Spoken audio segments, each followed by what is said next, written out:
अरे वाह, दुर्गा जी आपके नशे की पुड़िया तो काम कर गई। चलो दिव्या, हमारा कोर्ट पहुंचना बहुत जरूरी है। जिंदल साहब हमारा इंतजार कर रहे होंगे।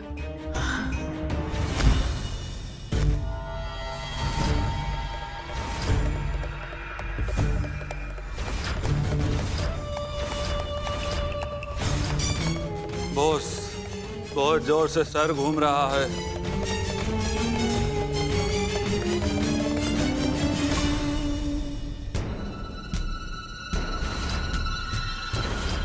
हमसे चालाकी? सच सच बताओ, कौन हो तुम लोग? क्या मिला था हमारे दारू में? कुछ नहीं। तुम लोग तो 4 थे ना? कहाँ है चौथी? तुम लोग का भांडा फूट गया है। तुम लोग उस लड़की को छुड़ाने आई थी ना? बोलो वरना पेट फाड़ दूंगा। बोल। नहीं भाई, नहीं। जय लॉर्ड कृष्णा।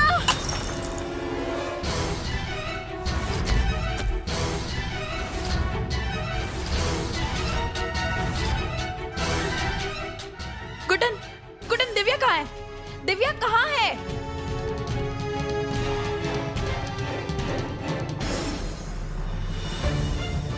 बॉस, उठो बॉस, बॉस। भागो भागो जल्दी।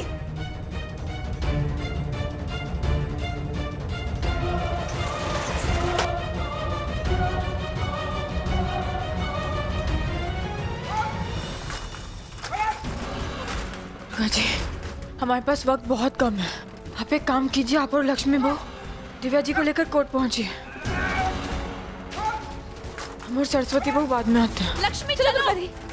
दिव्या का कोर्ट में टाइम पर पहुंचना बहुत जरूरी है।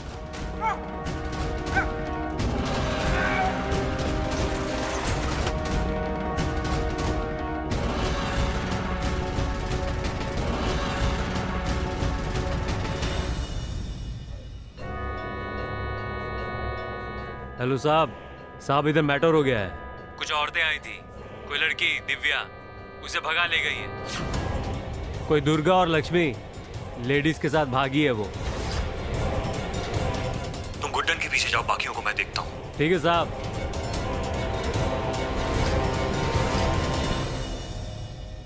अच्छी कोशिश थी गुड्डन जी आपकी, पर अब अक्षत की बहू है क्या? ये कोर्ट भी अक्षत जिंदल को नहीं बचा पाएगी।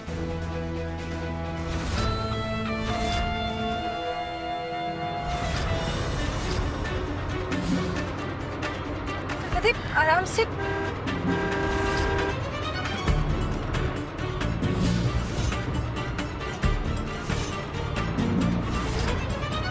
कभी क्या करिए, आराम से धीरे चलाइए, हमें वहां पे जिंदा पहुंचना है। लक्ष्मी, समझने की कोशिश करो। इस वक्त हमारा वक्त पर पहुंचना।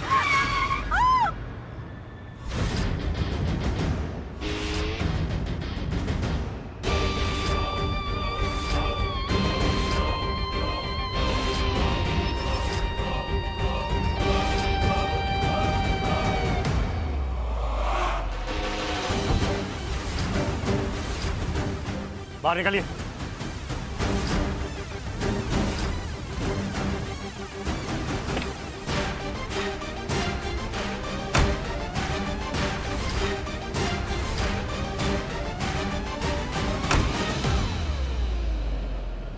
रुकिए।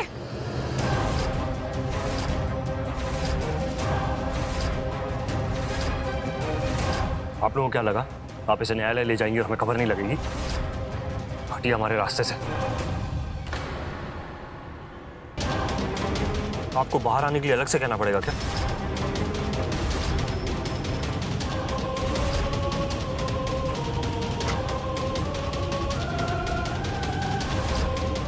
बाहर आइए।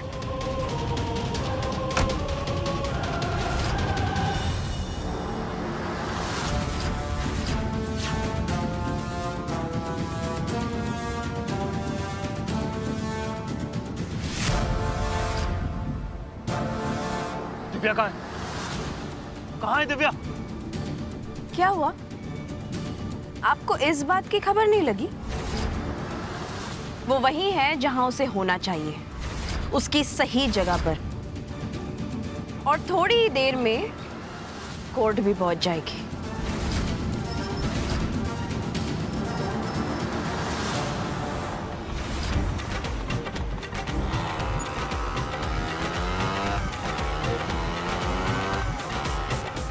क्या कर रही हो गुड्डन? मर जाएंगे हम दोनों। हो ही नहीं सकता। जब तक तुम्हें कोर्ट नहीं पहुंचा देंगे ना, तब तक तो हमें कुछ नहीं होगा। इसलिए तो तुम्हें खुद से इन जंजीरों के साथ बांध के बिठाया। जिंदल साहब हमारा वेट कर रहे होंगे। जल्द से जल्द कोर्ट पहुंचना ही होगा।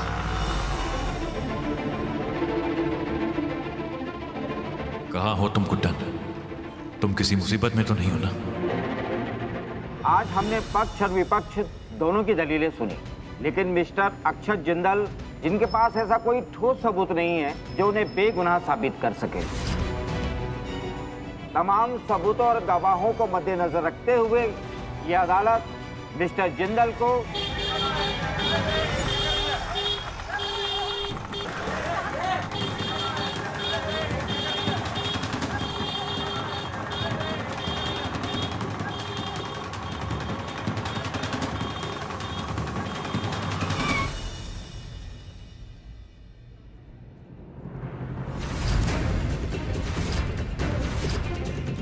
Order order. क्या हो रहा है ये?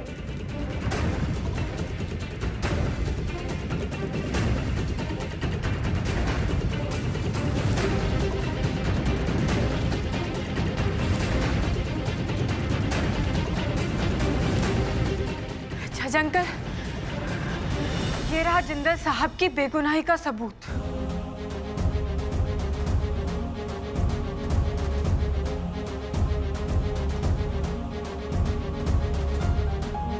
मैंने कहा था ना आपको, हम सही समय पर पहुंच जाएंगे।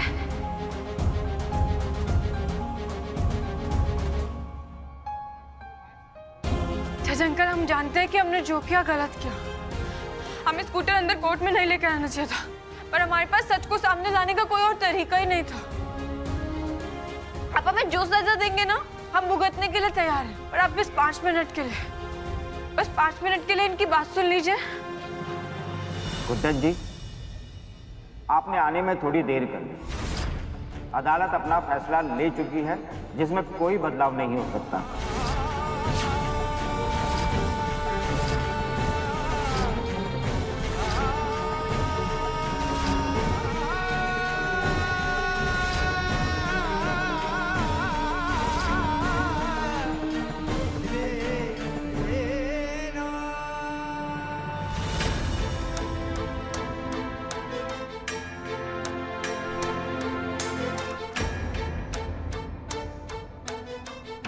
मानते हैं, हम आपकी सारी बातें मानते हैं, पर आप खुद सोचिए, अगर हम 2 मिनट और देर से आते तो आप एक निर्दोष इंसान को सजा दे सकते थे। सिर्फ 5 मिनट, हमें सिर्फ 5 मिनट दे दीजिए। हम साबित कर देंगे कि जिंदल साहब के खिलाफ जितने भी सबूत आपके पास है सब झूठे।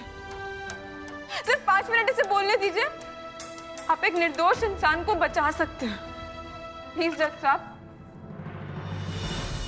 दोषी को जेल न होने से कई गुना गलत होगा कि निर्दोष को जेल हो जाए।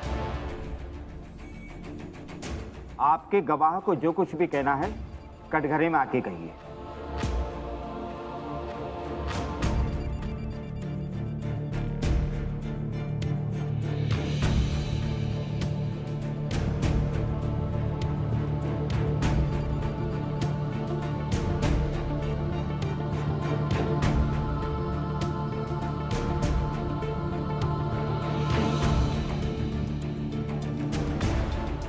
मैं गीता पर हाथ रख के कसम खाती हूँ, जो कहूँगी सच कहूँगी, सच के सिवा कुछ नहीं कहूँगी।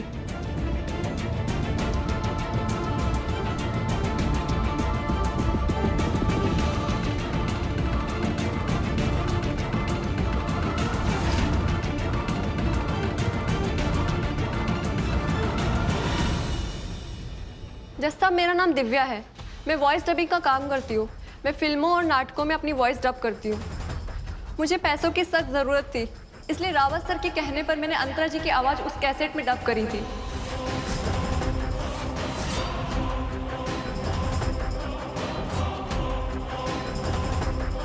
और उन्होंने ही मेरा किडनैप करवाया। और आज गुड्डन जी नहीं होती तो शायद मैं जिंदा नहीं खड़ी होती।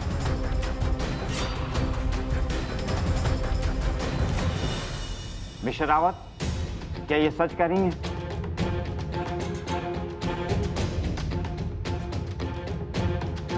मिसेस गुड्डन अक्षय जिंदल, सही समय पर आई हैं आप। हम जज हैं, कोर्ट में अपना फैसला सुनाते हैं, वो भी सबूतों और गवाहों के आधार पर। मिस्टर अक्षय जिंदल की आंखों को देखकर कतई नहीं लगता कि वो गुनाह कर सकते हैं, लेकिन ये अदालत आंखों के ऊपर तो फैसला नहीं सुना सकती। तमाम सबूतों और गवाहों को मद्देनजर रखते हुए अदालत मिस्टर अक्षय जिंदल को बाइज्जत बरी करती है।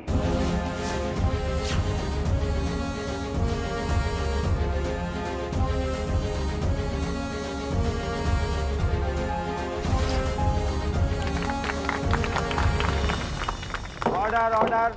और ऑफिसर विक्रम रावत पर कड़ी से कड़ी कार्रवाई और जांच पड़ताल करने का हुक्म देती है और मिस्टर जिंदल को झूठी हत्या के इल्जाम में फंसाने और साथ ही साथ सारे झूठे सबूतों को इकट्ठा करके कोर्ट को गुमराह करने के इल्जाम में सस्पेंड करती है।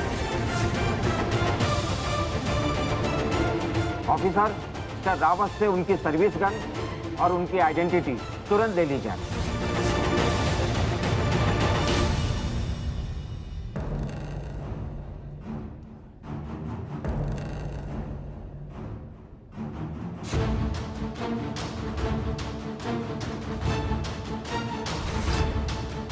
आज की कार्रवाई यहीं समाप्त होती है।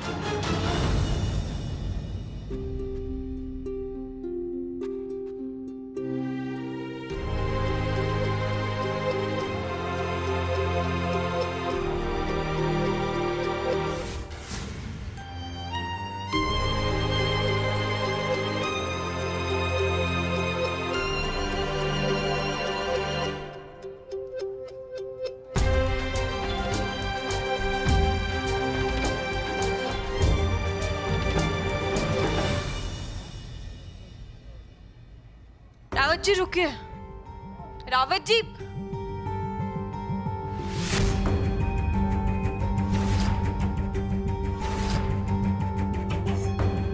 इसमें गुस्सा होने की कोई बात नहीं है। हमने वही किया जो एक पत्नी को करना चाहिए अपने पति को बचाने के लिए। हमारी जगह अगर अंतरा जी भी होती ना और उन्हें जिंदल साहब को बचाना होता तो वो भी यही करती जो हमने किया। हमारी आपसे कोई दुश्मनी नहीं है रावत जी, हम सिर्फ अपने परिवार को बचाना चाहते हैं। देखिए, नफरत करके किसी का भला नहीं हुआ है। सबकी भलाई इसी में है कि आप यहाँ से कहीं दूर चले जाइए। आपको क्या हो गया गुड्डन जी? आप तो शुरू से हमारी तरफ थी ना। इन सब में आपने हमारी तो साथ दिया है, फिर अचानक अक्षय जिंदल से इतनी हमदर्दी क्यों? हमें तो आज तक यही लगा कि आप उस घर की सास और अक्षय जिंदल की पत्नी होने का नाटक कर रही हैं। सच में अक्षय जिंदल के प्यार में तो नहीं पड़ गई आप? ठीक है गुड्डन जी, आपने हमारी इतनी बातें मानी, हम आपकी एक बात तो मान ही सकते। चले जाते हैं यहाँ से, लेकिन लौट कर वापस नहीं आएंगे, इस बात का वचन नहीं दे सकते आपको। गुड्डन जी, हमारा सच तो सबके सामने आ ही गया है। जरा सोचिए, आपका सच अगर जिंदल साहब को पता चलेगा तो क्या होगा? एक बार सोचिए, अगर उन्हें यह पता चल गया कि शादी से लेके अब तक आप हमारा साथ दे रही थी, यहां तक कि अक्षय जिंदल के खिलाफ सबूत ढूंढने में भी आपने हमारी मदद की है और इस घर में भी आप हमारे कहने पर आई हैं, ये सब अगर अक्षय जिंदल को पता चल गया तो क्या होगा? सोचिए गुड्डन जी, सोचिए। देखिए, हमें आपकी कोई बात नहीं सुननी है। हम पहले भी कह चुके हैं, आप प्लीज यहाँ से चले जाइए और कहीं जाकर शांति से रहिएगा और जिंदल साहब को भी यहाँ शांति से रहने दीजिए।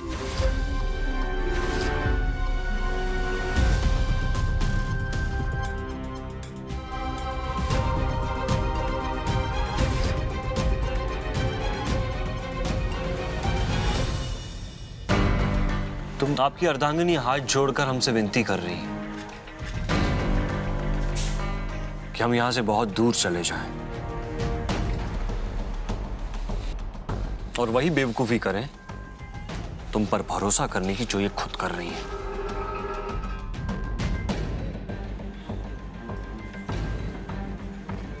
नहीं विक्रम, बिल्कुल नहीं। तुम्हें गलतफहमी हो जाने से ये सच नहीं बदल जाता कि तुम आज भी अंतरा के भाई हो और हमारे परिवार का एक हिस्सा। बस अक्षत, अंतरा ही हमारा परिवार थी जिसे तुम छीन चुके हो, और अब ना तो कोई हमारा रिश्तेदार है और ना ही कोई परिवार वाला। और गुड्डन जी, हम आशा करते हैं कि आपके जिंदल साहब आपको वो सारी खुशियां दें जिसका वादा उन्होंने हमारी बहन से किया था।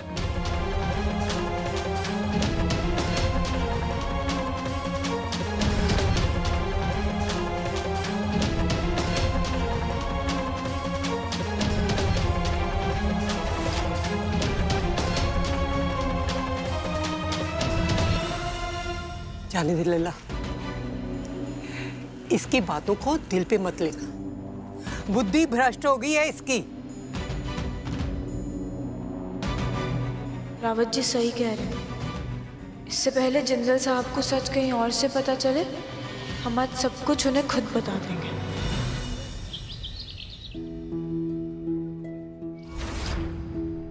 गुड्डन बेटा, सही मायनों में तूने ये साबित कर दिया है कि तू इस घर की बहू है और मेरे लल्ला की पत्नी। दादी, हमने अकेले ने कुछ नहीं किया। जो भी कुछ हो पाया है हमारी बहुओं की मदद से ही हो पाया है। यही तो तेरी खास बात है कि तू सबको साथ लेकर चलती है। हाँ, ये सब जो कुछ भी हो पाया है, ये बहुओं ने गुड्डन की मदद करके ही मुमकिन किया है। लेकिन फिर भी इस घर की एक बहू है जिनसे मुझे थोड़ी सी शिकायत है।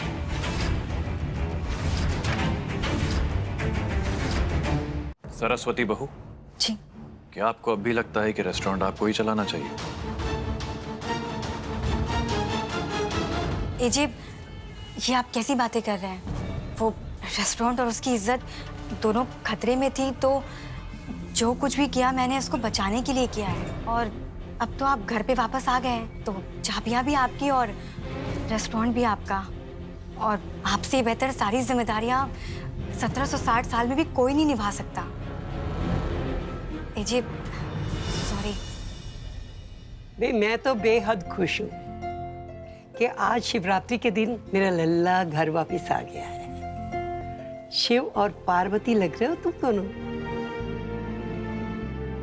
दादी, शिव पार्वती कैसे? मतलब ये तो वनवास गए थे ना, तो इनकी जोड़ी तो राम और सीता जैसी हुई। अरे नहीं बेटा, ये आज की पार्वती है जो समय आने पर खुद की रक्षा तो कर ही सकती है, साथ ही साथ अपने पति को बड़ी से बड़ी विपत्ति से बाहर निकाल सकती है। चलो बोलो, हर हर महादेव।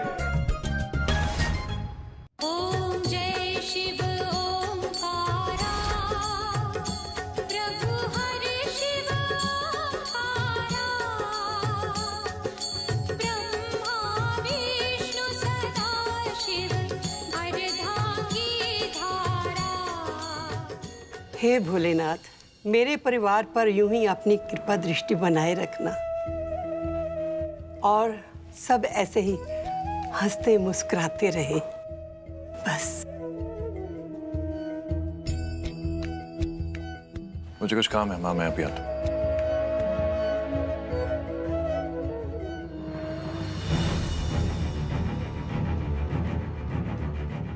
हमें जिंदल साहब को सब सच सच बताना ही होगा। एक मिनट, वैसे तो छोटी छोटी बातों की खुशियां मनाती हो, तो आज क्या हुआ? आज इतनी बड़ी जीत हुई है और तुम ऐसे गुमसुम क्यों हो? नहीं दुर्गा जी, ऐसा कुछ नहीं है। हम तो बहुत खुश हैं। बस थोड़ा थक गए ना, तो हमें जल्द से जल्द जिंदल साहब को पूरा सच बताना ही होगा। अब और देर नहीं कर सकते।